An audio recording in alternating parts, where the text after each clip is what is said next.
हरि ओम श्री गुरुभ्यो नमः। हरि ओम ब्रह्मानंदं परमसुखदं केवलं ज्ञानमूर्ति द्वन्द्वातीतं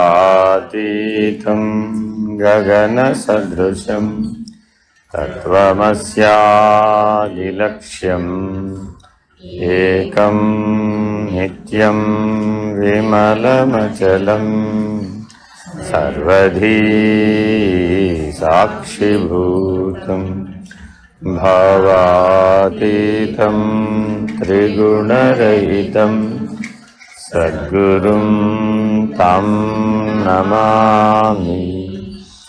नमो ब्रह्मादिभ्यो ब्रह्म विद्या सांप्रदायकर्तृभ्यो वंश ऋषिभ्यो महाभ्यो गुरुभ्यः सर्वोपप्लवरहित प्रज्ञानघन प्रत्यगर्धो ब्रह्मैवाहमस्मि।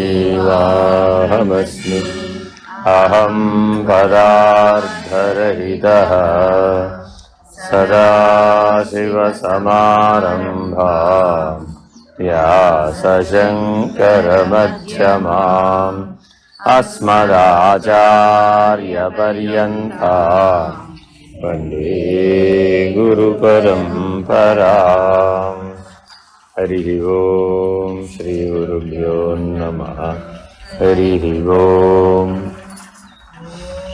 निर्भयानंदाय विद्महे अचलपरिपूर्णाय धीमहि तन्नो परात्परः प्रचोदयात्। ओम साईश्वराय विद्महे सत्यदेवाय धीमहि तन्नः सर्वः प्रचोदयात्। ओम तत्पुरुषाय विद्महे महादेवाय धीमहि तन्नो रुद्रः प्रचोदयात्। हरि ओम सद्गुरुरूपाय विद्महे ज्ञानघोषामृताय धीमहि तन्नो श्री विद्यासागर प्रचोदयात्। हरि ओम श्री गुरुभ्यो नमः। हरि ओम। వాసుదేవమననం చతుర్థవర్ణకం దుఃఖము స్వాభావికము కాదనుట. మానవులందరూ ప్రసవ వేదనతో జన్మిస్తున్నారు, మరణ వేదనతో ముగిసిపోతుంది జీవితం. జీవిత ప్రారంభ దశ ఏమిటి? ప్రసవ వేదన. జీవితం యొక్క అంత్యదశ ఏమిటి? మరణ వేదన. జీవితం అనగా ఏమి? రెండు వేదనల మధ్య కాలమే జీవితం. ఒక రకంగా చెప్పాలి అంటే రెండు వాదనల మధ్య కాలమే జీవితం. ఏమిటా వాదనలు? నేను పుట్టాను, నేను పోయాను.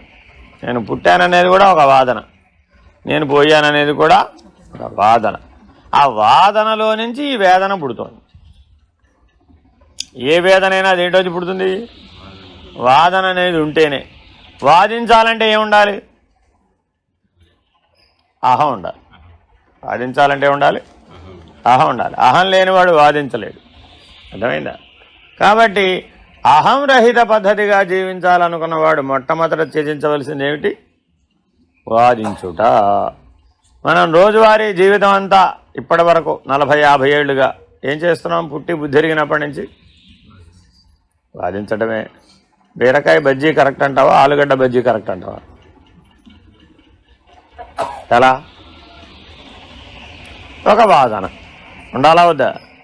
బీరకాయ ఏం బాగుంటుందండి బజ్జీకి, ఆలుగడ్డ అయితే అద్భుతంగా ఉంటుంది. ఆ అద్భుతాన్ని వర్ణించావు, వాదించావు. ఇంకొకటి ఏం చేశాడు?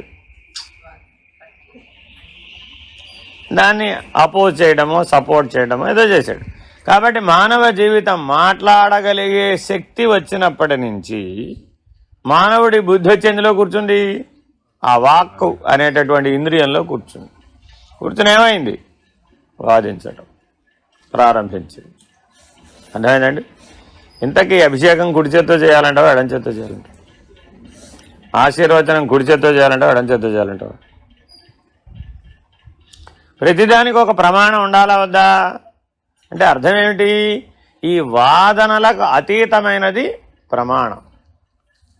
అక్కడ వాదనలతో పనిలే, అది ఆల్రెడీ చాలామంది వాదించి వాదించి వాదించి పరిశీలించి పరిశీలించి ఆ ప్రమాణాన్ని నిర్వచించారు. ఆ ప్రమాణ పద్ధతిగా చేయడమే నీ పని, అంతే. మళ్ళీ దాన్ని వాదించక్కర్లేదు. కొత్తగా ఇంట్లోకి వెళ్ళేటప్పుడు గుమ్మడికాయ కొట్టాలా వద్దా? కొత్తగా ఇంట్లోకి వెళ్ళేటప్పుడు గుమ్మడికాయ కొట్టాలా వద్దా? కొట్టాలా వద్దా? దేనికోసం అండి? ఆల్రెడీ ఇంట్లో ఉన్నాను. ఏనండి, ఆల్రెడీ శరీరం అనే ఇంట్లో ఉన్నావు.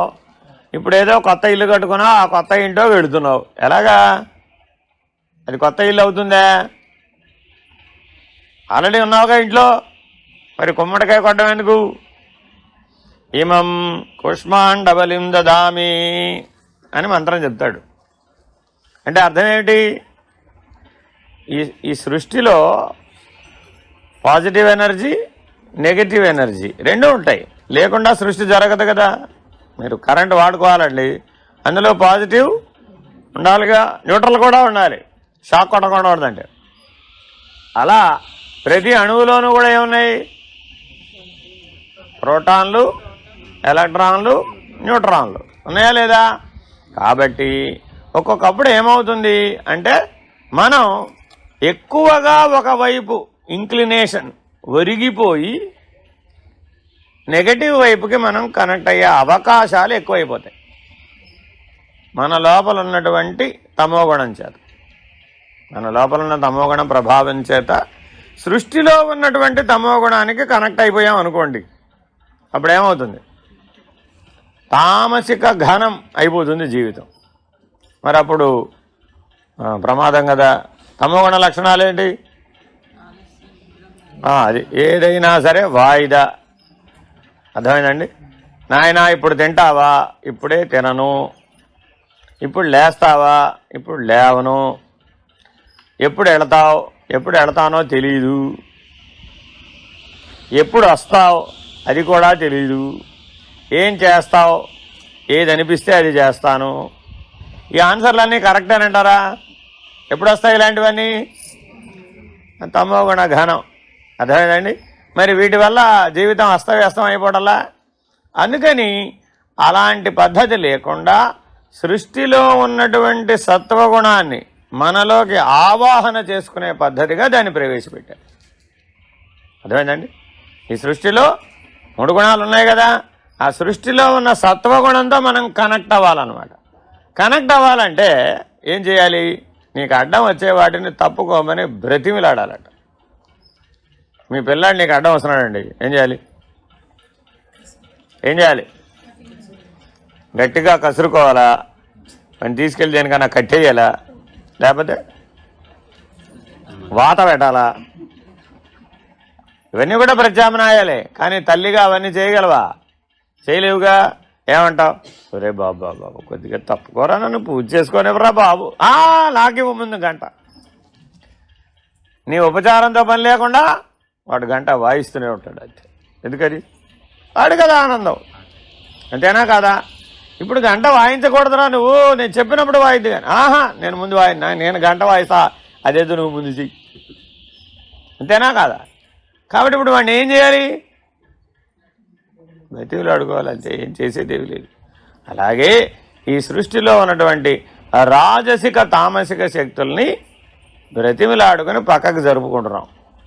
కొద్దిగా నన్ను ఆ పని చేసుకునేవయ్యా బాబు అని. ఎందుకని? పూజ చేసే ముందు కూడా ఏమంటున్నావు? ఉత్తిష్టంతు భూత ప్రేత పిశాచాః ఏతే భూమి భారకాః అని మంత్రం చదువుతున్నాం. అంటే అర్థం ఏంటి? మీరేమన్నా చెయ్యాలనుకోగానే మీకంటే ముందు వాళ్ళు వచ్చి చేసేస్తారు సూక్ష్మ రూపంలో. కాబట్టి వాళ్ళు ఆల్రెడీ పూజ చేసేసిన తర్వాత మళ్ళీ ఆ నైర్మాలిన్యం అంతా తీయాలి కదా. కాబట్టి ఒరే బాబు నేను పూజ చేయాలనుకుంటే మీరు కాసేపు ఆగంటారా నాయన అని వాళ్ళని పక్కకి జరపటం. కాబట్టి అలాగే గృహదేవతలు చాలామంది ఉంటారు. అందులో సాత్విక దేవతలు, రాజసిక దేవతలు, తామసిక దేవతలు ఉంటారు. అందులో రాజసిక తామసిక దేవతలని కొద్దిగా పక్కకు జరగమని చెప్పడం, గుమ్మడికాయ కొట్టడం. అమ్మయ్య, ఇంతకీ నా యాతావాత గోల ఇది. అర్థమైందండి ఇది? కాబట్టి ప్రతి పనిలో కూడా దైవీ భావన, ప్రతి పనిలో కూడా ఆత్మ భావన, ఈ రెండింటిని మనం ఆశ్రయిస్తేనే మనం ఉత్తమమైనటువంటి జ్ఞానాన్ని అందుకోగలుగుతాం. సరే, ఈ అధ్యాయంలో మనం ఏం విచారణ చేయబోతున్నామయ్యా అంటే, అసలు నీకు దుఃఖం ఉందా లేదా అనేది తెలుస్తారన్నమాట. లేనిది ఉన్నట్టు అనుభవిస్తున్నావా, ఉండి బాధపడుతున్నావా? ఈ రెండిట్లో ఏదో ఒకటి తేలాలా వద్దా? నాకు ఆల్రెడీ పుడుతూనే దుఃఖం ఉందండి బాబు, నేను ఏడుస్తూనే పుట్టాను కాబట్టి రోజంతా ఏడవలసిందే అని దుఃఖానికి ఫిక్స్ అయిపోయేవాళ్ళు ఉన్నారా లేదా? చూడండి, వాళ్ళ నెత్తి మీద కొండ ఎప్పుడూ ఉంటుంది. అన్నారు అనుకోండి, ఏమవుతుంది? అంతే, ఇక దాన్ని ఏమో రాపలేరు. అంతే. ఏమమ్మా, అయ్యో నన్ను అన్నావా అటు ఏడిచేసి, ఏమమ్మా అంటే చాలు, అంతే, ఫినిష్డ్. ఇంతకీ 70 ఏళ్ళ అమ్మగారు 50 ఏళ్ళ వాళ్ళ అమ్మాయిని తీర్థయాత్రకు పంపిస్తోంది. ఏడవాలా వద్దా? 70 ఏళ్ళ అమ్మగారు 50 ఏళ్ళ వాళ్ళ అమ్మాయిని తీర్థయాత్రకు పంపిస్తోంది. ఏడవాలా వద్దా? అమ్మా జాగ్రత్తగా వెళ్ళిరా అమ్మా. నెత్తి మీద కొండుంటే ఏమైంది? అది కూడా దుఃఖ కారణమే. అర్థమైందా? మీ ముని మనవరాలు కాలేజీకి వెళుతుందమ్మా, రోజు వెళ్ళాలా వద్దా? రోజు నువ్వు ఏడవాలా వద్దా? ఏడవాలా వద్దా? అదే నువ్వు ముని మనవరాలు రోజు కాలేజీకి వెళ్తూ ఉంటే నీకు కనపడకుండా పోవటంలా? జాగ్రత్తగా వెళ్ళరమ్మని చెప్పొద్దు. జాగ్రత్తగా వెళ్ళరమ్మని చెప్పినప్పుడు అలా దుఃఖం రావద్దా?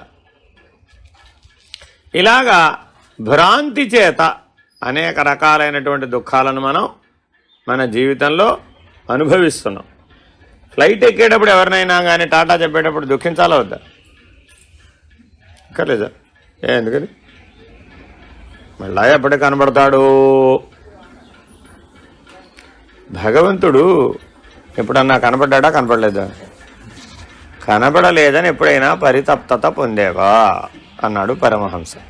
వీటన్నింటి కోసం ఏడుస్తున్నావే, భగవంతుడు కనపడలేదని ఎప్పుడన్నా ఏడ్చావా? అంటే దుఃఖమునే స్వభావమే కనుక అయితే దేని కొరకు ఉపయోగించాలో దాని కొరకు కనుక దాన్ని ఉపయోగిస్తే అప్పుడు అది సార్థకమైంది, లేకపోతే నిరర్థకమైంది. అంటే మానవ జీవితంలో ప్రతి చోట 2 ఫలితాలు ఉన్నాయి. ఒకటేమిటి? సార్థకం. రెండోది ఏమిటి? నిరర్థకం. వివేకంతో వాడితే సార్థకం, అవివేకంతో వాడితే నిరర్థకం. 84 లక్షల జీవరాశులలో అమీబా ఏడవగలదా లేదా? ఏమండి, అమీబా ఏడుస్తుందా లేదా? ఎవరైనా చెప్తారా? అమీబాకి ఏడుపు ఉందా లేదా? ఏడ్చే లోపలే పోతుంది అది.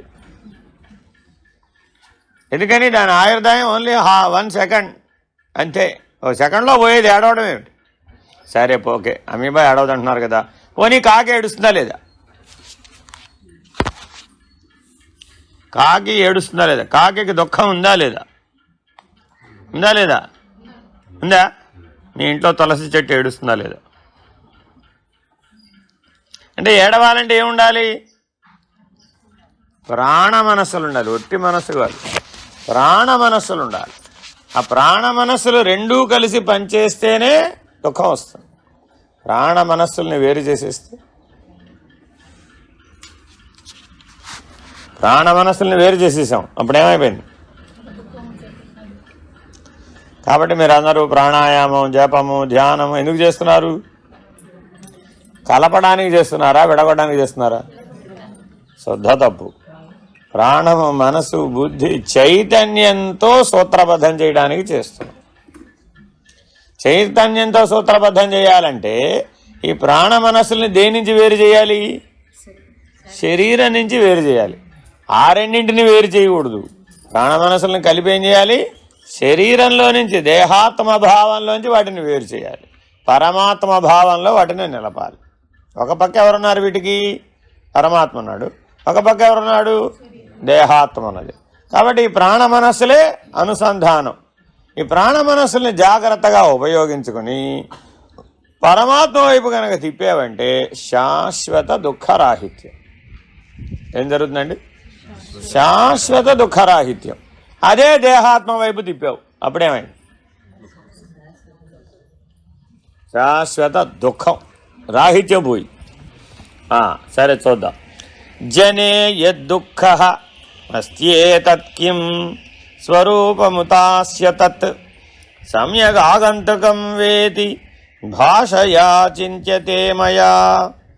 ప్రాణులకు దుఃఖము స్వాభావికమా లేక ఆగంతుకమా అనినా ఆగంతుకంబే అని చెప్పవలేదు. అంటే అర్థం ఏంటండి? రేపొద్దు నేను ఏడవాలి కాబట్టి ఇప్పటి నుంచి ప్రిపేర్ అవుతాను అని ప్రిపేర్ అయ్యి ఏడవచ్చా? ఏమండి, ఎవరైనా ప్రిపేర్ అయ్యి ఏడవచ్చా? కుదరదా? కుదరదు కదా. ఆన్ ది స్పాట్ ఏడవలసిందే. స్పాంటేనియస్. ఆగంతకం అంటే అర్థం ఏంటి? స్పాంటేనియస్. అదే ఆగంతకం కాదంటే స్వాభావికం. అంటే ఏం చేయాలి? ఒక వారం రోజుల తర్వాత ఏడవాలనుకోండి, ఇప్పటి నుంచి దానికి ప్రిపేర్ అవ్వాలి. వారం తర్వాత ఎలా ఏడవాలో అదంతా అన్నారనుకోండి, అదంతా కుదరదు. అసహజమైన పద్ధతి. ఆగంతుకంబే అని చెప్పవాలి. స్వాభావికంబని చెప్పినచో దుఃఖ నివృత్తి కొరకై ఎవరునూ యత్నము చేయకై ఉండవలేదు. ఈ ప్రపంచంలో మానవులందరూ, ప్రాణులందరూ కూడా దేని కొరకు, పుట్టిన తర్వాత దేని కొరకు ప్రయత్నిస్తున్నారు? దుఃఖ నివృత్తి. సహజంగా ఉంది నీలో అది. ఎప్పుడూ ఏడవడానికి ఎవరైనా ఇష్టపడతారా? ఏడవడం కోసమే నేను పుట్టాను, ఏడవడం కోసమే మేలుకుంటున్నాను, ఏడవడం కోసమే నిద్రపోతున్నాను, ఏడవడమే నా జీవితం ఉన్నారు ఎవరన్నా ఇలాగా? ఎవరు అలా లేరు. ఏ ప్రాణి కూడా, నువ్వే కాదు ఏ ప్రాణి కూడా అలా లేదు. సరే, అట్లుండగా యత్నము చేయుతున్నారు కనుక దుఃఖము స్వాభావికమని చెప్పకూడదు, ఆగంతుకమే అని చెప్పవలేను. స్వాభావికమే కానీ దుఃఖ నివృత్తి కొరకు యత్నమే చేయని అనిన స్వాభావికమనగా స్వరూపమాయన కనుక స్వరూపమునకే నాశంబు వచ్చను. ఎవరైతే ఈ దుఃఖాన్ని ఏమిటోనండి ఈ ప్రపంచంలో ఈశ్వరుడా అన్ని కష్టాలు నాకే పెట్టాడు అనుకున్న వాళ్ళందరికీ కూడా ఆ కష్టానుభవం వలన స్వరూపం మరుగైపోయింది. మన స్వరూపం మనం ఎలా మర్చిపోయాం? కష్టం యొక్క అనుభవం వలన. ఇప్పుడు ఎవరో చిన్నపిల్లలు చూపెట్టారు కదా, పుడుతూనే ఆవిడకి ఇందులో ఏదో ప్రాబ్లం ఉందట పాపం. ఏం చేశారు? ముక్కు ద్వారా వేశారు. అలా ఎన్ని రోజులు ఇవ్వడం కుదరదు. ఒక 3 రోజులు, వారం రోజులు వరకు పర్వాలేదు. ఆ తర్వాత దానికి కూడా ఇన్ఫెక్షన్ వచ్చేస్తుంది. అందుకని ఏం చేస్తారు? డైరెక్ట్ పంపింగ్ ఇంటూ జీర్ణాశయం, మధ్యలో వీటితో పనిలే, స్ట్రైట్ ఇంటూ జీర్ణాశయం. తర్వాత కొద్ది కాలానికి బాగుపడ్డాక తీసేయవచ్చు, అంతే. కాకపోతే మరి ఆ పిల్లకి ఆ దుఃఖం రావాలా వద్దా? ఆవిడ ఏమన్నా అడిగిందా? పుడుతూనే ఈశ్వర నా కొద్దిగా ఈ దుఃఖం ఇవ్వు అని అడిగిందా? అడగలేదు కదా. హాస్పిటల్లో మనం ఇలాంటి కేసులు చాలా చూస్తామండి. నియో ఐసీయూకి వెళ్ళారనుకోండి మీరు, అన్ని కేసులు ఇవే ఉంటాయి. ఆ నియో ఐసీయూలో చూస్తే మీరు ఏడవని క్షణం ఉండదు. ఎందుకని? ఆ తల్లిదండ్రి బయట కూర్చుని ఏడుస్తూ ఉంటారు, ఈ పిల్లలేమో లోపల కూర్చుని ఏడుస్తూ ఉంటారు. వాడు ఏడవకుండా ఉండటం కోసమని వాడి నోట్లో ఏం చేస్తారో తెలుసా? ఒక చెంచాడు షుగర్ వస్తారు. ఆ షుగర్ తోటి హాయిగా నిద్రపోతాడు. వాడికి ఎనస్థీషియా ఇవ్వక్కర్లా. పుట్టిన పిల్లవాడికి షుగర్ నోట్లో పోస్తే చాలు, it works like A anaesthesia. మనం కూడా రోజు కిలోలు షుగర్ తినేస్తున్నామా లేదా? కాఫీలో షుగరు, పరవానంలో షుగరు, ఏది పెడితే దాంట్లో. మరి వేయాలా అవుద్దా? వేస్తే ఏమైంది? స్లీప్ ట్రిగర్ అనమాట అది. ఎంతగా మనం షుగర్ తింటే అంతగా నిద్రపోవచ్చు హాయిగా. సరే, ఏదేమైనప్పటికీ నీ స్వాభావికమైన దుఃఖము కాదు, ఆగంతుకమే. కాబట్టి ప్రయత్నం చేయాలా వద్దా? ఒకవేళ స్వాభావికమే అంటే ఎలా ఉండాలయ్యా అంటే, వేపాకుకు చేదు స్వాభావికం. వేపాకుకి చేదు స్వాభావికం. పాలు పోసి పెంచితే అదేంటండి? పాలు పోసి పెంచితే వేపాకు చేదు పోవాలి కదా, అయినా వీలు కాదు. కనుక అటులనే ఆత్మయందును దుఃఖంబు స్వాభావికంబయ్యనేని పోజాలదు. కనుక ఆత్మకు దుఃఖంబు స్వాభావికంబని చెప్పకూడదు, ఆగంతుకమనియే చెప్పగలదు. స్వాభావికంబే అగుంగాక దానికి నివృత్తిயும் వచ్చుంగాక. అగ్నికి స్వాభావికంబగు ఉష్ణత్వంబునకు మణిమంతౌషధంబుల చేత నివృత్తియు శైత్యంబులకు ఆవిర్భావంబును అన్నారు. జలంబునకు శైత్యంబు స్వాభావికంబు, అట్టి స్వాభావికంబైన శైత్యంబునకు అగ్ని సంపర్కంబు చేత శీత నివృత్తియు ఉష్ణత్వంబునకు ఆవిర్భావంబును అన్నారు. అటులే ఆత్మకు దుఃఖంబు స్వాభావికంబు, స్వాభావికంబైన దుఃఖంబునకు ఉత్కృష్ట కర్మోపాసనల వలన నివృత్తియును సుఖంబునకు ఆవిర్భావంబును వచ్చునని చెప్పుదమన దుఃఖమునకు తాత్కాలిక పరిభావమే గాని ఆత్యంతిక నివృత్తి రానేరదు. అది ఎట్లనినా అగ్నియందు తాత్కాలికమందు పరిభూతంబులకు నుష్ణాదులకు కాలాంతరంబునందు ఎటుల ఆవిర్భావం వచ్చుచున్నదో అటులే ఆత్మకు ఉత్కృష్ట కర్మోపాసనా ఫలరూపకమైన సుఖమునకు నాశము వచ్చుచుండగా దుఃఖము మరల మరలను ఆవిర్భవించుచును. దుఃఖమునకు ఆద్యంత నివృత్తి రానేరదు. ఇట్లు చెప్పినచో మోక్షమునకు జన్యత్వంబును అనిత్యత్వంబును సిద్ధించును. ఏమైనా అర్థమైనట్టు అనిపిస్తుందంటారా? ఇదేదో అర్థం కాని గ్రాంధిక భాషలో ఉందండి. కొద్దిగా రిడిల్ విప్పాలట. మనం దేంతో తయారయ్యాం? పంచభూతాలతో తయారై. ఆ పంచభూతాలకు స్వాభావిక లక్షణాలు ఉన్నాయా లేదా? ఏమిటవి? అగ్నికి దాహకత్వము, జలమునకు తనలో అన్ని కరిగించేటటువంటి ద్రావితత్వము, శైత్యము అంటే చల్లదనము కలుపుకోవడం, అర్థమైందండి. పృథ్వీకి కఠినత్వము, అర్థమైందండి. వాయువుకి చలనశీలత మరియు ఎగరగొట్టడం, దానికి అడ్డం వచ్చినవన్నీ ఎగరేస్తుంటాం. అలాగే ఆకాశానికి అవకాశం ఇచ్చే లక్షణం. ఇలా వాటి వాటి స్వాభావిక లక్షణాలు వాటికి ఉన్నాయా లేవా? ఆ స్వాభావిక లక్షణాలు నీకు కూడా ఉన్నాయా లేవా అన్నట్టయితే వస్తుందా? ఆ పంచభూతాలకున్న స్వాభావిక లక్షణాలని నీకున్నట్టు తోస్తుందా, తోచడం లేదా? నీకున్నాయా నీ శరీరానికి ఉన్నాయా? మరి నీకున్నాయంటవే? నీకున్నాయా నీ శరీరానికి ఉన్నాయా? శరీరానికి ఉన్నాయి. నీవు ఆ పంచభూత లక్షణాలకు సాక్షివి. అప్పుడు నీకు దుఃఖం ఉందా? ఆ పంచభూత లక్షణాలు కలిగిన ఉపాధి నేను అనుకున్నావు, అప్పుడు దుఃఖం ఉందా లేదా? ఉపాధి అనుకున్నప్పుడు దుఃఖం వచ్చేసింది. మరి నీవు ఎప్పుడూ కూడా ఆ దుఃఖానుభవంలోంచి ఏ జ్ఞానపాఠం నేర్చుకోవాలట? ఆ పంచభూతాలకు ఏ లక్షణాలు ఉన్నాయో ఈ పాంచభౌతిక ఉపాధికి కూడా ఆ లక్షణాలే ఉన్నాయి. అక్కడ నేను సాక్షినే, ఇక్కడ కూడా నేను సాక్షిని. కాబట్టి ఆ లక్షణాలు నాకు లేవు, ఆ విషయాలు నాకు లేవు. లక్షణాలతో పాటు ఏం లేవు? విషయాలు కూడా లేవు. ఆ విషయాలతో పాటు ఏం లేవు? ఇంద్రియ సంగత్వం లేదు. మూడోది ఏం లేదండి? ఇంద్రియ సంగత్వం. కాబట్టి ఏమేమి ఉండకూడదు మన దగ్గర? లక్షణాలు ఉండకూడదు, విషయాలు ఉండకూడదు, ఇంద్రియ సంగత్వం ఉండకూడదు. ఈ మూడు ఎప్పుడైతే విసర్జించావో, దేనితో విసర్జించవచ్చు? క్రమ సాధన. చాలామంది అంటుంటారు, ఎందుకండి ఏ సాధన నీకెందుకు విషానికి పనికిరాదు, వినుమాయ్యా అంటే పని అయిపోయేదానికి మీరు నానా కష్టాలు పెడతారు మా వాళ్ళందరినీ. అదేదో ప్రాణాయామం అంటావు, అదేదో ధ్యానం అంటావు, ఇదేదో దీక్ష అంటావు, అదేదో యోగం అంటావు, ఈ నిత్య పూజ చేయాల్సిందే అని అంటావు. ఏమిటి అన్నీ మానేసి హాయిగా కట్టకట్టి అడక మీద పెట్టేది ఏ సాధన నీకెందుకు విషానికి పనికిరాదంటే గొడవ అయిపోయేదానికి అన్నాం అనుకోండి. కరెక్ట్. ఎవరు చేయక్కర్లేదు? సమిష్టి మహాకారణ సాక్షి అయిన వాడు చేయక్కర్లేదు. ఎవరు చేయమన్నారు? వాడిని ఎవడు చేయమన్నాడు? నేను ఎవరైనా వచ్చి అక్కడ అడుగుతారా? సమిష్టి మహాకారణ సాక్షిని వచ్చి ఏమండి కూరగాయలు పట్టరా అని అడుగుతాడు ఎవడన్నా? అడుగుతాడు. ఎందుకని? అక్కడ ఇవేం లేవు కదా. కాబట్టి ఆ సమిష్టి మహాకారణ సాక్షిగాను ఉండగలిగేటటువంటి దశ వచ్చే వరకు మరి వీటన్నింటినీ అధిగమించాలా వద్దా? అధిగమించాలంటే ఏం చేయాలి? క్రమసాధన చేయవలసిందే. ఆ క్రమసాధన వలన ఏం తెలుసుకుంటావు? ఆ పంచభూత లక్షణాలు నాకు లేవు, ఈ పాంచభౌతిక ఉపాధికి సంబంధించిన ధర్మాలు లేవు నాకు, దీనికి సంబంధించిన విషయాలు లేవు, దానికి సంబంధించిన ఇంద్రియ సంగత్వం కూడా నాకు లేదు అని ఎవరైతే క్రమసాధనతో అధిగమించి సాక్షిగా ఉన్నాడో వాడికి కూడా దుఃఖం కలిగితే కలగవచ్చు, కానీ అది ఎటువంటిది? ఆగంతుకం, స్వాభావికం కాదు. అర్థమైందండి? ఎందుకని? పరమాత్మ దర్శనం కాలేదని వాడికి ఎప్పుడైనా దుఃఖం కలిగితే కలగవచ్చు, తప్పులేదు.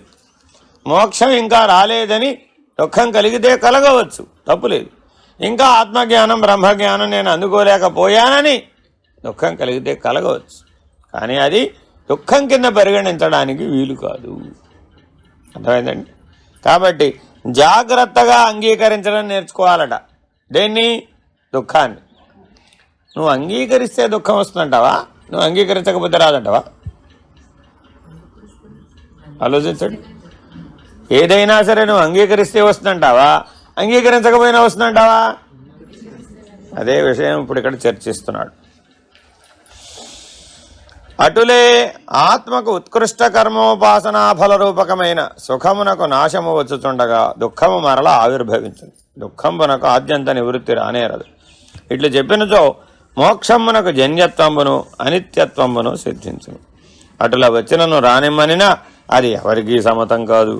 ఇంతియేగాక ఆత్మ ఆనంద స్వరూపుండని చెప్పాడు. సకల శృతి స్మృతి ఇతిహాస పురాణాదులు ఎందుగల వచనములకు వైయర్ధ్య ప్రాప్తి యగును.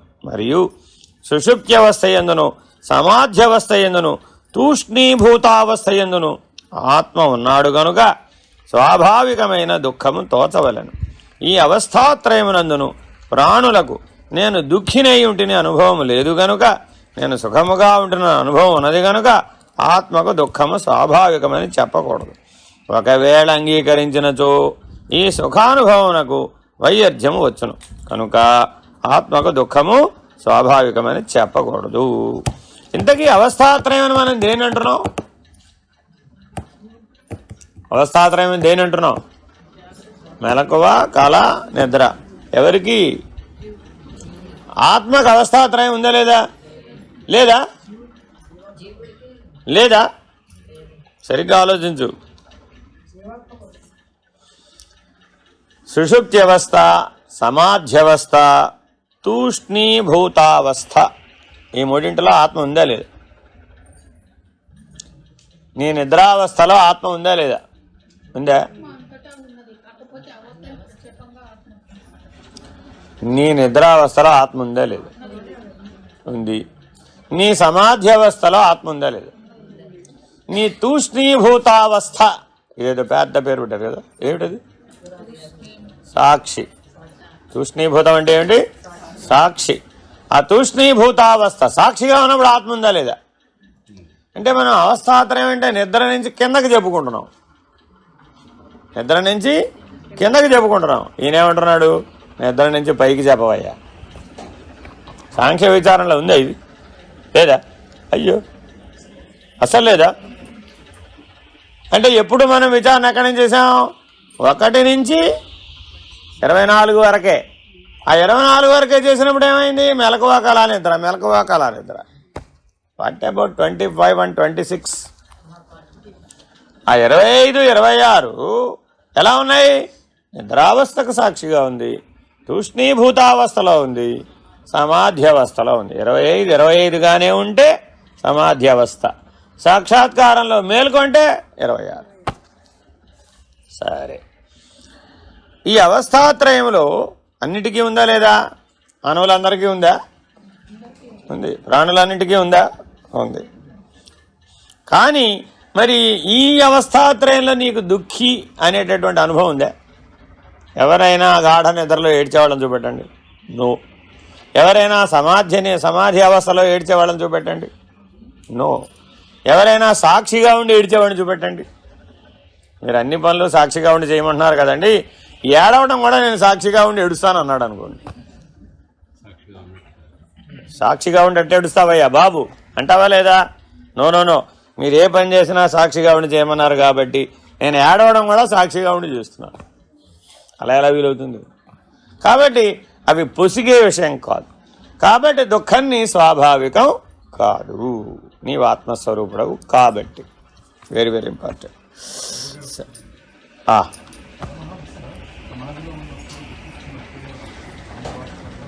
అది దుఃఖం కాదుగా. కళ్ళమ్మడ నీళ్ళు వచ్చినంత మాత్రాన దుఃఖమే అందామా? అనలేంగా, అవునా కదా? ఉదాహరణ చెప్తా.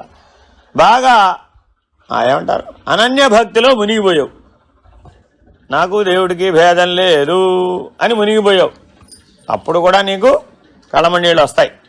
That doesn't mean that you are weeping. దుఃఖానుభవంతో రావడాలా అక్కడ అనుభవం కదా. ఎందుకని? దుఃఖానుభవం చేత శాశ్వతంగా జీవుడుగా ఉంటున్నావు. ఆ దుఃఖానుభవం మీద ఎందుకు విచారణ చేపట్టాం? శాశ్వతంగా జీవుడుగా ఉండిపోతున్నావు. మరి శాశ్వత దుఃఖ నివృత్తి అయితే కానీ నీవు బ్రహ్మానుభవంలో మేలుకో. ఇంతకీ ఈ పాఠం అంతా దేనికోసం చెప్తున్నారు? బ్రహ్మసత్యం. అసలు మొదటి మాట మర్చిపోకూడదు. ఉపదేశం ఏంటి? బ్రహ్మసత్యం. కాబట్టి దుఃఖ విచారణ దేని కొరకు చేస్తున్నాం? ఆత్యంతిక దుఃఖ నివృత్తి. అప్పుడే బ్రహ్మసత్యం. ఏ మాత్రమైన దుఃఖ లేశం నీకుందనుకోండి, అప్పుడు ఉదాహరణ చెప్తా మీకు. స్వామివారు సత్సాయి బాబా వారి మాతృమూర్తి అందరికీ తెలుసు కదా, ఈశ్వరమ్మ గారు. వారు వెళ్ళిపోయారు. ఇప్పుడు బాబా గారికి తెలియజేయాలవుతా? ఎలా తెలియజేస్తామండి బాబు? స్వామి స్వామి మీ అమ్మగారు వెళ్ళిపోయారని చెప్తామా? సామాన్యులకు చెప్పినట్టుగా చెప్పలేం కదా. పోనీ బాబా గారినే వారి అమ్మగారి దగ్గరికి పిలుచుకొస్తే అంత ధైర్యం ఆవిడికి లేదు. యజుర్వేద మందిరం లోపలికి వెళ్ళి బాబాగారి దగ్గరికి వెళ్ళి, స్వామి మీ అమ్మగారు వెళ్ళిపోయారు, రండి మీరు అంత్యక్రియలు చేదురు కానీ అని పిలిచే ధైర్యం ఉందంటారా ఎవరికైనా? లేదు. మరేం చేయాలి? పరిష్కారం ఏమిటి? మనమైతే ఏం చేసి ఉండేవాళ్ళం? Big question. సరే, ఏం చేశారు? ఆ ఈశ్వరమ్మ గారి దేహాన్ని ఊరేగింపుగా తీసుకొని ప్రశాంత నిలయం దాకా తీసుకువెళ్ళారు. ఆ గోపురం గేటు లోపల నుంచి అక్కడ తీసుకుని గణేష్ గేట్లోంచి బయటికి తీసుకొచ్చేటట్టుగా ఆ మధ్యలో అక్కడ యజుర్వేద మందిరం నుంచి కనబడుతుంది. బాబావారు అప్పుడు ఈ సాయి కులవంత సభామంటపం ముందు వైపు యజుర్వేద మందిరం పైనుంచి దర్శనం ఇచ్చేవారు. అప్పుడు ఈ సభామంటపం లేదు. వారు బయటకు వచ్చి దర్శనాన్ని ఏ టైంకి ఇస్తారో చూసి ఆ ఊరేగింపు అక్కడికి ఆ టైంకి తీసుకొచ్చేట్టు ప్లాన్ చేశారు. ఎంత తెలివైన వాళ్ళు కదా భక్తులు, భగవంతుడి కంటే తెలివైన వాళ్ళు అనమాట. సరే, వారికి తెలియదు ఆ మాత్రం, వారు వెళ్ళిపోయారని. సరే తీసుకొచ్చారు. తీసుకొచ్చి అక్కడ నిలబెట్టి ఎవరో వెళ్ళి బాబా గారికి చెప్పడానికి ట్రై చేశారు. ఏమన్నారు? వారు నన్ను ఎప్పుడో చేరారు, తీసుకువెళ్ళండి అన్నారు. అంతే. ఆయన పని ఆయన కంటిన్యూ చేశారు. ఆయన దర్శనం ఇవ్వడం ఏం ఆపలేదు, భజన ఏం ఆగలేదు, ఆరతి ఏం ఆగలేదు, ఏ కార్యక్రమాలు ఏం ఆగలేదు. ఏం చెప్పారు? వారు నన్ను ఎప్పుడో చేరారు. అలా మనం అనగలుగుతున్నాము. ఎందుకని? ఉన్నదంతా ఆత్మస్వరూపమే అని మాటకంటున్నామే కానీ సర్వవ్యాపకం ఆత్మ అంటున్నాం. సర్వవ్యాపకం నేను సర్వవ్యాపకంగానే ఉన్నానండి బాబు, సర్వసాక్షిగా కూడా ఉన్నాను. ఏకంగా బయలైపోయాను. కానీ మరి ఎప్పుడైనా సరే ఆ వెళ్ళిపోయిన వాడు నన్నే చేరాడని చెప్పగలిగే ధైర్యం ఉందా మనకి? ఎందుకని? ఈ కుర్చీ అవతల నేను లేను కదా. మన గొడవ ఏంటి? ఈ కుర్చీ అవతల నేను లేను, మరి పరిమితం కదా. కాబట్టి ఊరికే మాట కంటే సరిపోదు, జాగ్రత్తగా ఆ స్థితిలో ఉండాలన్నమాట. ఎవరైనా వెళ్ళిపోయారండి, వెళ్ళిపోతే ఎక్కడికి వెళతాడు వాడు? ఈ పంచభూతాలు, ఆ పంచభౌతిక దేహం ఇక్కడిక్కడేగా. మరి ఏమో పక్కింటికి వెళ్ళి వచ్చినట్టే, అంతకుమించి ఏముంది అక్కడ?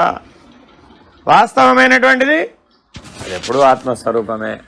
అది ఎప్పుడూ పరమాత్మను ఆశ్రయించే ఉంటుంది. ఆత్మ పరమాత్మ మధ్య భేదం లేదు కదా.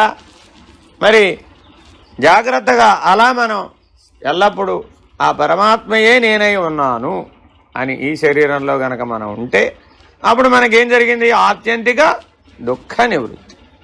అట్లయినా దుఃఖం ఎందుచేత వచ్చినదన? శరీర పరిగ్రహము చేత వచ్చింది. ఆ ఆత్మకి ఎందుకు దుఃఖం వచ్చిందండి? శరీర పరిగ్రహ. ఏదో తనను తాను తెలుసుకునే నిమిత్తం ఓ పనిముట్టు కావాల్సి వచ్చింది. ఆ పనిముట్టులోకి రాగానే ఆ పనిముట్టు ధర్మంగా దానికి ఏర్పడింది. దాని ధర్మం కాదు, అది పనిముట్టు ధర్మం. ఎందెందు శరీర పరిగ్రహము కలదో అందందు దుఃఖము కలదని వ్యాప్తి. అటుల ఎవరేని అని చెప్పుదురా? రాజప్రభృతుల యందు సుఖమే అనుభవింపబడుతున్నది కనుక శరీర పరిగ్రహము చే దిక్కులనెల్ల దుఃఖం అనుభవించబడుతున్నదని ఎట్లా చెప్పవచ్చునైనా చెప్పవచ్చును. అది ఎట్లనగా రాజప్రభృతులైన దుఃఖమే అనుభవించబడుతున్నది. రాజప్రభృతులకు దేహమందు రోగము వచ్చనేని దుఃఖము, కుమారులు లేకపోయిన దుఃఖము, కుమారులు చెప్పినట్లు వినకపోయిన దుఃఖము, ప్రియుండగు పుత్రుండు మృతుండయ్యనేని దుఃఖము, శత్రువులు బలవంతులై రాజ్యం ఆక్రమించుకొనిన బోదురని దుఃఖము, భార్యలు ఒకరికొకరు కోపించుకొనిన ఔషధ ప్రయోగములు చేసేదరని దుఃఖము, రాజ్యమునందు అనావృష్టి కలిగిన దుఃఖము, ఇవి మొదలైన దుఃఖములు రాజప్రభృతుల యందును కానంబడుతున్నవి.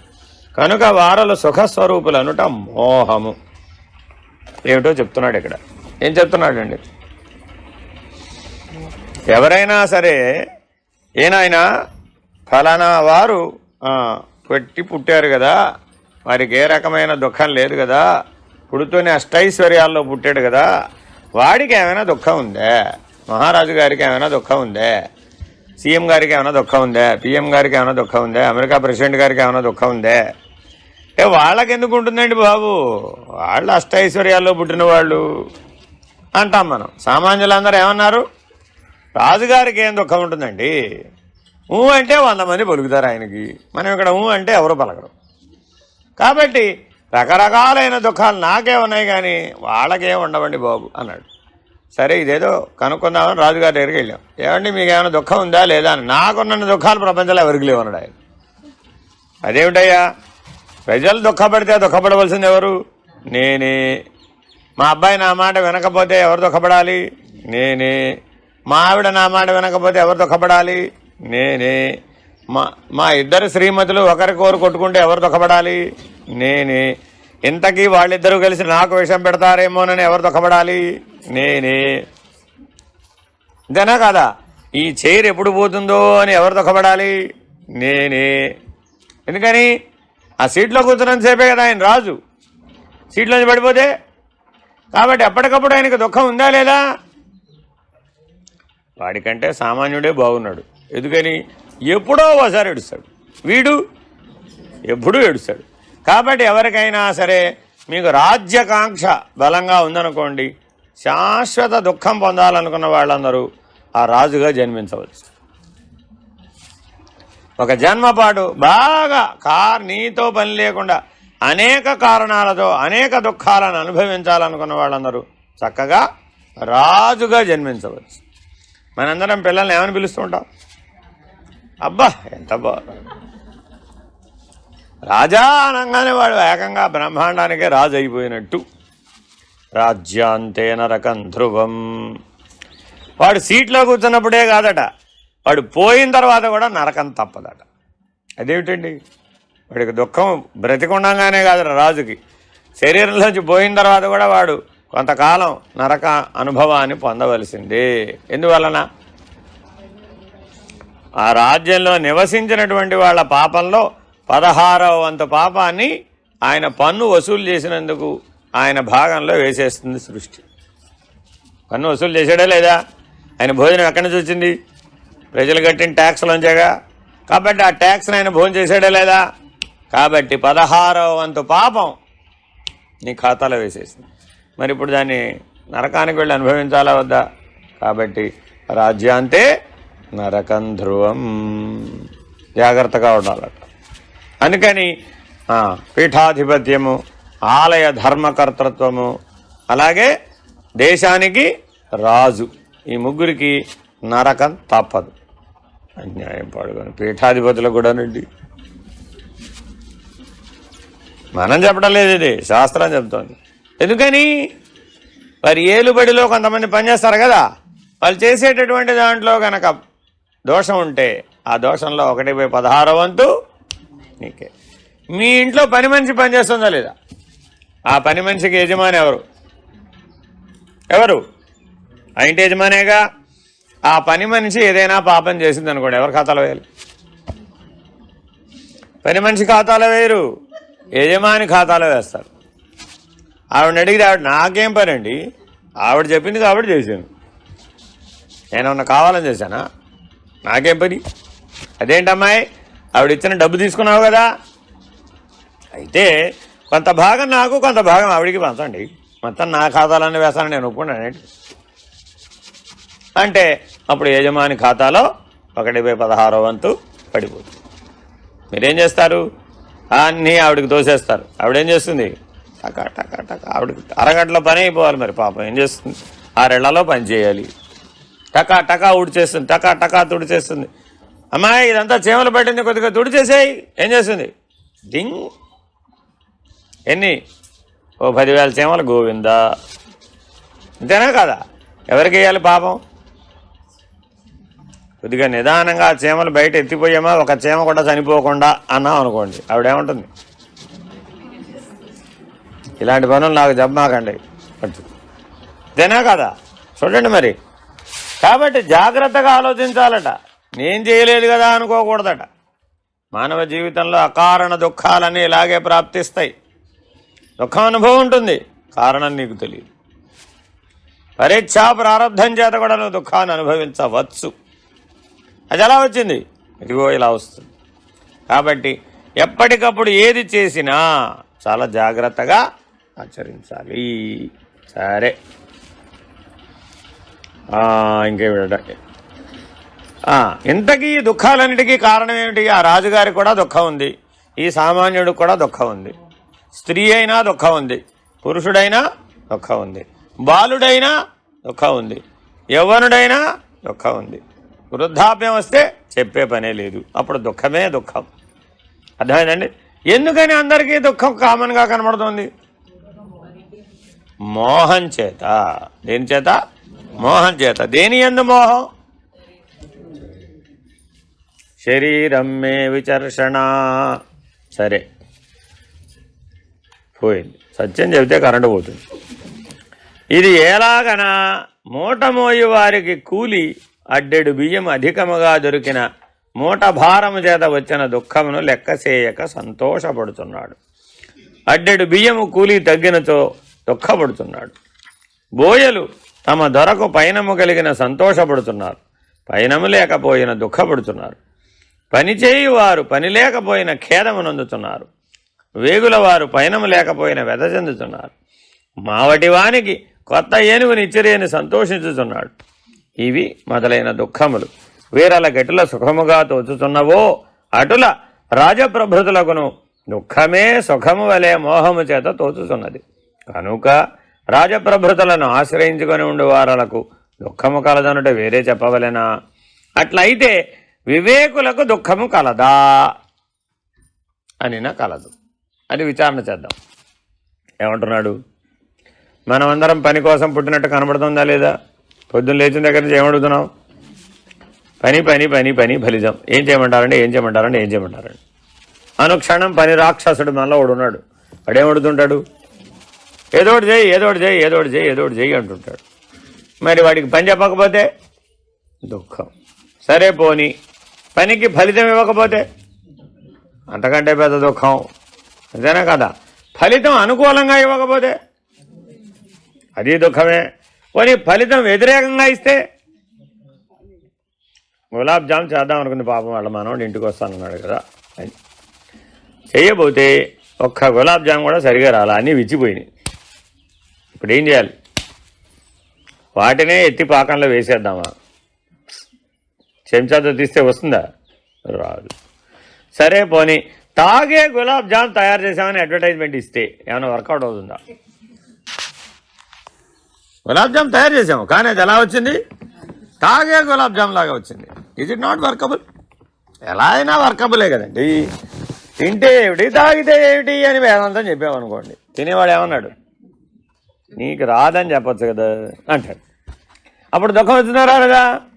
చూడండి, అంటే పని లేకపోయినా దుఃఖమే, ఫలితం రాకపోయినా దుఃఖమే, అనుకూల ఫలితం రాకపోయినా దుఃఖమే, సామాన్యుడైన దుఃఖమే, రాజైనా దుఃఖమే, ధనవంతుడైన దుఃఖమే, బలవంతుడైన దుఃఖమే, యశోవంతుడైన దుఃఖమే. మానవులందరూ ఇలా ఉన్నారా లేదా? ఆరోగ్యవంతుడికి ఏం దుఃఖం లేదండి. ఏతావాత మొత్తం మీద తిరగేస్తే దుఃఖం లేకుండా పోయేవాడు ఎవడు కనబడుతున్నాడు? ఆరోగ్యవంతుడికి ఏ దుఃఖం లేదనిపిస్తోంది. నిజమేనంటారా? ఆరోగ్యవంతుడికి ఏ దుఃఖం లేదండి. అదంతా మీరు ఏ డెఫినేషన్ రాసుకోండి. ఆరోగ్యవంతుడికి దుఃఖం లేదు. ఒప్పుకుంటారా అందరూ? ఆరోగ్యం లేకపోతే దుఃఖం ఒప్పుకున్నావా లేదా? కాబట్టి ఆరోగ్యవంతుడు దుఃఖం లేదు. ధనం లేకపోతే దుఃఖమేనా కాదా? ధనవంతుడికి దుఃఖం లేదు. అలా డిసైడ్ చేయవచ్చా? కీర్తి లేనటువంటి వాడికి కీర్తి యందు కాంక్ష ఉంటుంది కాబట్టి వాడికి దుఃఖం. ఆల్రెడీ కీర్తి యశో వైభవం సంపాదించేశాడు, అప్పుడు ఆయనకి ఏమైనా దుఃఖం ఉండొచ్చు అంటారా? కాబట్టి వీళ్ళందరికీ దుఃఖం ఉండే అవకాశం ఉందా లేదా? ఆరోగ్యవంతుడికి ఏమనిపిస్తుంది? నా ఆరోగ్యం పోతే నేను లేను. మీరు ఎక్కడైనా సరే మంచినీళ్ళు తాగమన్నారు అనుకోండి, ఏమంటాడు? అమ్మో డేంజర్డు, ఎక్కడ పడితే అక్కడ నీళ్ళు తాగకూడదు స్వామి, ఏదో నానా కష్టాలు పడి ఆరోగ్యం కాపాడుకుంటూ వస్తున్నాను. ఒక్క మంచినీళ్ళు బయట తాగాడంటే వాడికి 36 తుమ్ములు వస్తాయి. వాడిదేం ఆరోగ్యం? అందరూ చూడండి, మీరు ఆరోగ్యవంతులు అంటుంటారండి, వాడు అన్నీ ఇంటి నుంచి బయటకెళ్తాడు. పొరపాటున ఎక్కడన్నా ఒక గుక్క నీళ్లు తాగాడు అనుకోండి, దాహం వేసి అయిపోయినట్టే వాడి పని గోవింద నారాయణ. ఇప్పుడు వాడు ఆరోగ్యవంతుడేనా? అదేం ఆరోగ్యం అండి? అంతేనా కదా? అట్లా జాగ్రత్తగా బాగా కోట్ల రూపాయల డబ్బు ఒక దగ్గర మూట కట్టేట్టే పెట్టావు. ఎందుకని? మా మనవడికి ఇద్దామని. అంతేనా కదా? రాత్రికి రాత్రి దేశ ప్రభుత్వం ఏం చేసింది? ఈ నోట్లన్నీ బ్యాన్ అది. ఏమైపోయింది? అప్పుడు అయిపోయింది. కోటి కాస్త 0కి వచ్చేసి ఇప్పుడు వాడికి దుఃఖం రావాలవుదా? కాబట్టి ప్రపంచంలో ఏది వంతహ, ఏమంటే మనం అంతా ఏమిటి? వంతహ, కలిగి ఉండుట. కలిగి ఉన్న ప్రతి వాడు కూడా దేహమును కలిగి ఉన్న, ధనమును కలిగి ఉన్న, కీర్తిని కలిగి ఉన్న, ఆరోగ్యమును కలిగి ఉన్న, ఏది కలిగి ఉన్నా సరే నీ దగ్గర ఏమైనా ఉందా లేదా?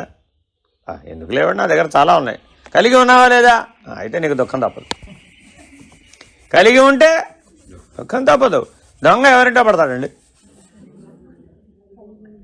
చెంబు చూసావా, సత్యం చెబితే కరెంట్ వచ్చేస్తుంది. కాబట్టి చెంబు తప్పాల లేని వాడింటో దొంగ పడతాడంటారు ఎప్పుడన్నా? ఎందుకని? వాడింటో పడితే ఏమిటి వస్తుందయ్యా బాబు, ఊరికే కష్టం వృధా. అంతేనా కదా? అందుకని కలిగి ఉన్న వాడింటోనే పడతాడు. కాబట్టి జాగ్రత్తగా ఆ కలిగి ఉన్న లక్షణాలన్నింటిలో కూడా దుఃఖభాజనమైన లక్షణం ఉందని ఏం చేయాలి? ఆ సంగత్వాన్ని త్యజించాలి. అంతేగాని ఇంటికి వెళ్ళి అన్నీ బయట పారేమన్నాడు మా గురువు గారు అని మొత్తం అన్ని ఇంట్లో మనవన్నీ తీసి బయట పారేసామనుకో కొద్దిగా తేడా వచ్చింది అనుకుంటారు. అంతే. అర్థమైందండి? కాబట్టి జ్ఞానాన్ని సరిగా అర్థం చేసుకోవాలంట. లోపల ఉండకూడదు ఇవేవి కూడా. కలిగి ఉండడం అనేది ఎక్కడున్నాయి? లోపల ఉన్నాయి. అవే నీ ధ్యానానికి అడ్డం, అవే నీ జ్ఞానానికి కూడా అడ్డం. ఎవరికైనా ధ్యానం కుదరకపోవడానికి కారణం ఏమిటి? నీవేవైతే కలిగి ఉన్న కుటుంబం ఉందా లేదా నీకు? ఉందండి బాబు, పెద్ద కుటుంబం అండి బాబు. ఇప్పుడు వాడికి ధ్యానం కుదిరే అవకాశం ఉందంటారా? ఎందుకని? వాళ్ళందరూ ధ్యానంలో అడ్డం వస్తుంటారు. కలిగి ఉన్నాడా లేదా? మరి ఎవరికైనా ఒకవేళ 3 కళ్ళు ఉన్నాయనుకోండి, ఒకవేళ అనుకోండి 3 కళ్ళు కలిగి ఉన్నాను అంటాడా లేదా? అప్పుడు వాడు ధ్యానం చేసే అవకాశం ఉందా లేదా? 3 కళ్ళు ఉన్నవాడు ధ్యానం చేసే అవకాశం ఉందా లేదా? 3 కళ్ళు కలవాడు ధ్యానం చేసే అవకాశం ఉందా లేదా?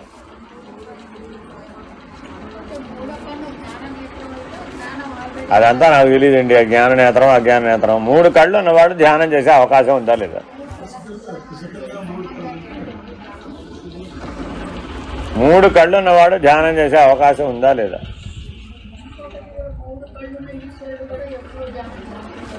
కాబట్టి ఏది నీకు అడ్డు కాదు.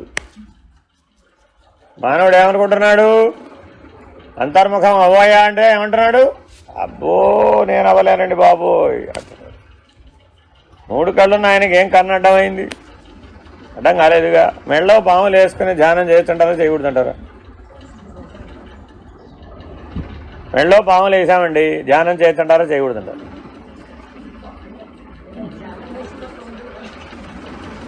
అదంతా నాకు తెలియదు. మెళ్ళలో పాములు వేసుకొని ధ్యానం చేయొచ్చంటారా చేయలేదా? కృష్ణ, మన సంగతి ఆలోచించాలి. ఇప్పుడు ఇక్కడ అసలే ధ్యాన వీరులు మీరంతా కూడా రోజుకి 3 గంటలు, 6 గంటలు, 9 గంటలు, 12 గంటలు ధ్యానం చేయడం కోసమని నానా కష్టాలు పడి ఇంటి నుంచి పరిగెట్టుకుని 42 రోజులు ఇక్కడ ఉందామని వచ్చారు. సరే రాత్రి పోయాము. పొద్దున్న నేను రాత్రి చెప్పినట్టున్నాను కదా, మూడో వారంలో మీ అందరికీ ఒక కఠినమైన పరీక్ష పెట్టబోతున్నామని. ఇక్కడ ఎంతమంది ఉన్నారో అన్ని పాములు తెమ్మన్నావు. తలా ఒక మెడలో మీరు ధ్యానం చేసేటప్పుడు మీ మెడలో ఒక పాము వేసేసి లేచి చూసుకునేప్పటికి మీ మెడలో పాము ఉండేటట్టు ఏమైపోతున్నప్పుడు అప్పటిదాకా ఉండనండి, నేను రేపే బస్సు ఎక్కేస్తున్నాను. ఎందుకని మెడలో పాములు వేసుకొని ధ్యానం ఎలా చేస్తామండి బాబు? అక్కడ అర్థం చేసుకోవాలని అలా ఎందుకు ఆ రూపాన్ని చిత్రించారు, వెరీ వెరీ ఇంపార్టెంట్. అందులో మనకేదో బోధిస్తున్నాడు. మనమేదో మనమే 3 నిమిషాలు ధ్యానం చేసేసి మనకి ఈశ్వరత్వం రాలేదని అనుకుంటున్నాం, కానీ అది కాదు కదా. It's not right. అర్థమైందండి? అలా అందుకని జాగ్రత్తగా ఇవంతా విచారణ ఎందుకు చెప్తున్నాడు? ఏ పరిస్థితిలో కూడా నీకు దుఃఖం కలిగే అవకాశం లేదు. ఆయనకున్న విపరీత పరిస్థితులలో ఆయన ఏవీ కదలకుండా ధ్యానం చేస్తాం. మనకి ఎన్ని అనుకూల పరిస్థితులు ఉండాలో ఏమిటి? అన్నీ అనుకూలంగా ఉంటే ధ్యానం చేద్దాం. ఏదైనా విపరీతంగా ఉంటే, వ్యతిరేకంగా ఉంటే అది దుఃఖ కారణమై మనం ధ్యానం చేయడం లేదు, అంతర్ముఖం అవడం లేదు, సాక్షిగా ఉండడం లేదు. తూష్ణీభావం, తూష్ణీం బభూవ. ఉత్తమమైన ఆశీర్వచనం ఏంటంటే తూష్ణీం బభూవ అని ఆశీర్వదిస్తే చాలండి. ఎల్లప్పుడూ సర్వసాక్షిగా నుండుము. సరే, ఎక్కడ దాకా వచ్చాం? కాన వివేకికి దుఃఖము కలదా? కలదు. అది ఎట్టులనైనా వివేకి అనగా శరీరము కలవాడో లేనివాడో అని విచారించతగదు. అర్థమైందండి? శరీరము కలవాడా లేనివాడా వివేకి? యాక్చువల్గా మనం ఎలా విచారిస్తున్నాం? మీరు వివేకైనా కాదా? వివేకంటే అర్థం ఏంటి? శరీర తాదాత్మ్యత బుద్ధి, దేహాభిమానం విడిచిన వాడెవడో వాడు వివేకి. దేహంతో కలిసిపోయిన వాడెవడో, దేహ తాదాత్మ్యత బుద్ధి కలిగిన వాడెవడో వాడు అవివేకి. సరే, సింపుల్గా అర్థమయ్యేది చెప్పొచ్చు కదా, మాకు అంత పెద్ద పెద్ద సమాసాలతో చెప్పకపోతే. శరీరమే నేనన్నవాడు అవివేకి, శరీరానికి నేను సాక్షిని అన్నవాడెవడో వాడు వివేకి. కానీ శరీరానికి సాక్షి అనాలా, అశరీరి అనాలా? శరీరానికి సాక్షిని అశరీరి అనొచ్చా? శరీరి అనాలా? అశరీరి ఎందుకు అనకూడదు? ఆహా, బ్రహ్మాండ వ్యాప్త దేహము కూడా నాది కాదు. అశరీరి ఎప్పుడయ్యాడు? బ్రహ్మాండ వ్యాప్త దేహం కూడా నాకు లేదు అన్నవాడెవడు? అశరీరి. ఈ పాంచభౌతిక దేహం నేను కాదన్నవాడెవడు? శరీరి. పాంచభౌతిక దేహమే నేనన్నవాడెవడు? శరీరం. ఇడెవడండి? శరీరం. మొదట ఎక్కడికి ఎక్కాలి? 25, తర్వాత 26, ఆ తర్వాత బ్రహ్మాండ సాక్షి అశరీరి. ఇది వరుస క్రమం. కాబట్టి వీళ్ళలో ఎవరిని వివేక్ అంటున్నావు? వివేకికి దుఃఖం లేదా అంటే ఉందని చెప్పవలసి వచ్చింది. ఎక్కడి దాకా ఉంది? అశరీరి కానంత వరకు ఉంది. అశరీరి అయితే ఇహ లేదు. కాబట్టి అశరీరి అయిన వానికి వివేకి అనే వ్యవహారము లేదు కనుక శరీరము గలవాడే వివేకి అని చెప్పవాలి. చూడండి, అంటే వివేకం అనే పరిమితి అవివేకం వివేకం అనే ద్వంద్వాలలోదే కానీ నిరపేక్ష స్థితి అయినటువంటి అశరీర స్థితికి అన్వయం చేయడానికి వీలు కాదు. కాబట్టి శరీరం అన్న దుఃఖం ఉంది, శరీరి అన్న దుఃఖం ఉంది, అశరీరి ఆత్యంతిక దుఃఖ నివృత్తి. కాబట్టి నీ లక్ష్యం అశరీరే కానీ శరీరి కాదు. ఎందుకని? శరీరం నేననేవాడు క్షరపురుషుడు, శరీరి అనేవాడు అక్షర పురుషుడు. మరి నీ లక్ష్యం ఈ రెండు కాదుగా, క్షరాక్షర పురుషద్వయం కాదు, పురుషోత్తముడు. వాడెవడు? అశరీరి. ఆ అశరీరి ఈ వివేకము అవివేకం అనే ద్వంద్వం మధ్యలో లేడు, ద్వైతంలో లేడు. అర్థమైందండి? ఇంతకీ ఉప్పు నిప్పు ఎవరికి తెలియాలి? శరీరం నేననేవాడిగా, శరీరి నేననేవాడిగా? శరీరం నేననేవాడికి ఉప్పు ఉంటే కానీ శరీరం పనిచేయదు. శరీరం నేననేవాడికి ఉప్పు ఉంటే కానీ పని చేయదు. ఏమైనా తగ్గితే ఏం చేయాలి? వెంటనే ఉప్పు నీళ్ళు పెట్టడమే అంతే. లేదంటే కొద్దిగా పంచదార నీళ్ళు కూడా కలిపి పెట్టాలి అంతే. డెక్స్ట్రోజ్ ప్లస్ సెలైన్ కలిపి పెట్టాం, ఉప్పు పంచదార కలిపి నీళ్లు తాగించాం. అప్పుడు తెలివి వచ్చిందా రాలేదా? ఎక్కడొచ్చింది తెలివి? ఎక్కడొచ్చింది తెలివి? శరీరం నేను. తెలివి తప్పిందండి. ఎక్కడికి తప్పింది? శరీరం నేను దగ్గరే తెలివి తప్పింది అంతే. అర్థమైందండి? వరుసగా పొట్టి శ్రీరాములు గారు 53 రోజులు ఉన్నారు కదా అని మనం కూడా ట్రై చేసామనుకోండి, ఏమవుతుందంటారు? శరీరం పడిపోతుంది. కాబట్టి ముందు తెలివి పడిపోతుంది. కాబట్టి తెలివి శరీరంతో కలిసిపోతే శరీరం నేను. సరే, శరీరానికి సాక్షిగా ఉన్న తెలివిని నేను. నేనెవరిని? ప్రజ్ఞాస్వరూపుడను. నేనెవరిని? చైతన్య స్వరూపుడను. నేనెవరిని? సాక్షి స్వరూపుడను. నేనెవరిని? ప్రకాశ స్వరూపుడను. ఓహో, అలాగా. కాస్త శరీరం నుంచి బయటికి రానాయన. శరీరవే కదా, కాస్త శరీరం నుంచి బయటికి రా చూద్దాం. ఏమన్నావు? అప్పుడు అది కుదరదండి అన్నాడు. ఇప్పుడేగా శరీరం నేను కాదన్నా, కాసేపు బయటికి రా. ఇల్లు ఎవరిది? నాది కాదండి. అయితే ఇంట్లోంచి బయటికి రా. ఏమన్నావు? ఇంట్లోంచి బయటకు వస్తే నేను లేనండి బాబు. అదేమిటి? నువ్వు ఎప్పుడూ ఉన్నావు కదా. చైతన్యం ఎప్పుడూ ఉంది, ప్రజ్ఞ ఎప్పుడూ ఉంది, సాక్షి ఎప్పుడూ ఉంది, ప్రకాశం ఎప్పుడూ ఉంది కదా. మరి శరీరం నుంచి బయటకు వస్తే లేదంటావేమిటి? శరీరంలో అది సాక్షిగా ఉంది. అర్థమైందండి? అంతటా వ్యాపించి ఉన్నది, అంతటా సాక్షిగా ఉన్నది. అదే లక్షణంతో శరీరంలో కూడా సాక్షిగా ఉన్నది, అంటకుండా ఉన్నది, మునగకుండా ఉన్నది. అర్థమైందండి? ఇప్పుడు ఆ శరీరికి దుఃఖం ఉందా లేదా? శరీరం పడిపోతే శరీరికి దుఃఖం ఉందా లేదా? ఉంటే వాడు శరీరి కాదు. కానీ అప్పుడప్పుడు దుఃఖం కలిగే అవకాశం ఉందా లేదా? శరీరికి ఉంది. అప్పుడప్పుడు దుఃఖం కలుగుతుంది. శరీరమే నేనన్నప్పుడు ఎప్పుడూ దుఃఖమే. అర్థమైందండి? కాబట్టి జాగ్రత్తగా ఆత్యంతిక దుఃఖ నివృత్తి నీ ఆశయమైతే, నీ లక్ష్యమైతే ఈ క్షరాక్షర పురుషద్వయమును దాటి పురుషోత్తముడు నేననేటటువంటి నిర్ణయంలో ఎవరైతే చేరతారో, ఆ శరీరి నేనుగా నిలబడతారో వాడికి ఈ సుఖదుఖ ప్రశంస లేదు. అలాగే వివేక అవివేకములనే ద్వంద్వం కూడా లేదు. కాన వివేకికిని దుఃఖము కలదు. అది ఎటులనినా వివేకికిని ఆకలి దప్పులు కలవు, శీతోష్ణాది ద్వంద్వములు కలవు, కడుపు నొప్పి, తలనొప్పి, వ్యాఘ్ర వృశ్చిక సర్పాదుల వల్ల వచ్చిన భయకంపాదులు కనుక వివేకులకును దుఃఖము కలదు. అటులైనచో వివేకికిని అవివేకిని భేదమెటులా? వివేకి అయిన వాడు సర్వ దుఃఖములు అంతఃకరణ నిష్టము, కానీ సాక్షి అయిన తనకు లేవని చూచును. అవివేకి అయినచో ఈ దుఃఖములన్నింటినీ తన యందు ఆరోపించుకొనును. అన్యనిష్టమైన దుఃఖములు కూడా తన యందే ఆరోపించుకొనును. పుత్రుడు సుఖముగా నుండిన తాను సుఖించుచున్నట్లు, పుత్రుడు నశించిన తానే నశించిపోయినట్లు తప్పించుచున్నాడు. కనుక వివేకికిని అవివేకిని భేదము లేదని చెప్పకూడదు. ఇక్కడ దాకా అర్థం చేసుకోవాలి. ఏం చెప్తున్నామండి? దుఃఖం ఉందా లేదా? వివేకివే నువ్వు, సాక్షివే నువ్వు, శరీరంలోనే ఉన్నావు, శరీరిగానే ఉన్నావు. ఆకలి దప్పికలు ఉన్నాయా లేవా? అది కూడా దుఃఖంలో భాగమే. శీతోష్ణాదులు ఉన్నాయా లేదా? ఉన్నాయి కదా. అర్థమైందండి? డిసెంబర్లో హరిద్వార్కి వెళ్ళి గంగా స్నానం చేయమన్నారు అనుకోండి, ఏమవుతుంది నీ పరిస్థితి? చేయడానికి ప్రయత్నించావు, దిగావు, ఎంతవరకు పెడితే అంతవరకు అది కూడా ఐస్ అయిపోతుంది. ఉందో లేదో తెలియదు నీకంతే. కాళ్ళు గంగలో పెట్టామనుకోండి, కాళ్ళు ఉన్నాయో లేదో తెలియదు నీకంతే. అప్పుడు అడుగులు ముందుకేస్తావా వెనక్కి వస్తావా? శరీరమా శరీరమా నువ్వు? శరీరీ నేను అయితే ముందుకెళ్ళు.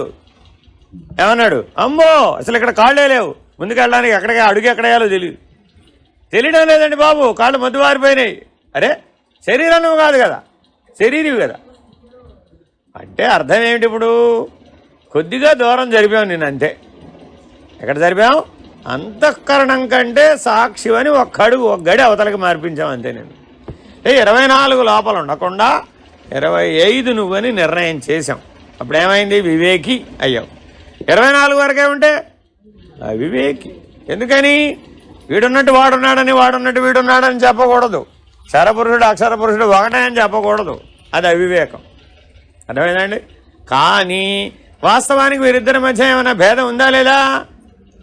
ఆ ద్వంద్వాది వృత్తులు, ఆ ద్వంద్వానుభవం అంతా అంతఃకరణ యొక్క ప్రభావం చేత కలుగుతుంది.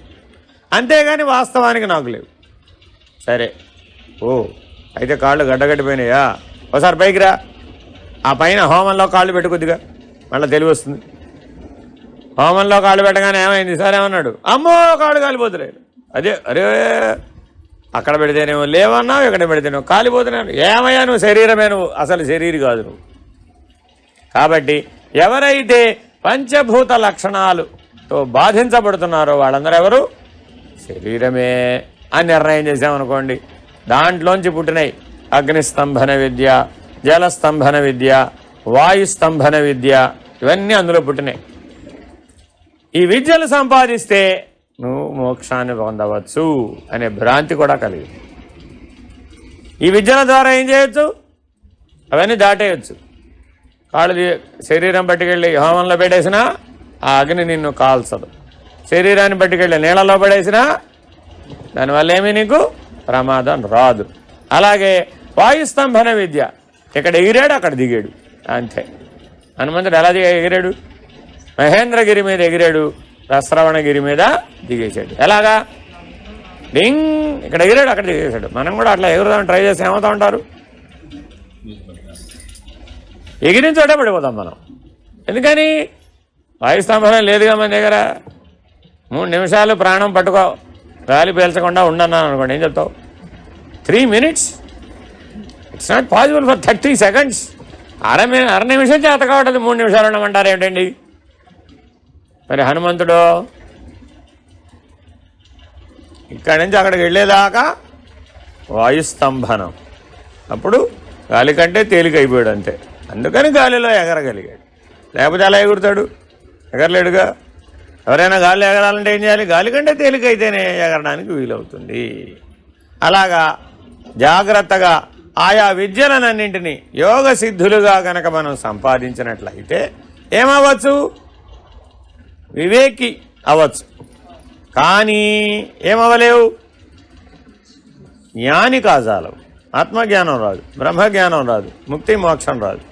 కానీ భోగి కంటే చాలా విశేషం, చాలా కష్టం అండి. అవేవో మాటలతో చెప్తున్నాం కానీ అవేమి మాటలతో అయ్యే పని కాదు. అర్థమైందండి? చాలా చాలా జాగ్రత్తగా చేయవలసినవి కూడా. ప్రాణ ప్రమాదం వస్తుంది అందులో.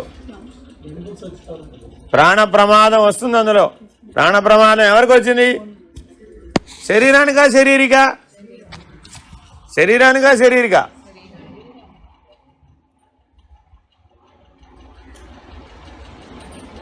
శరీరి మృత్యువులో కూడా సాక్షి కదా.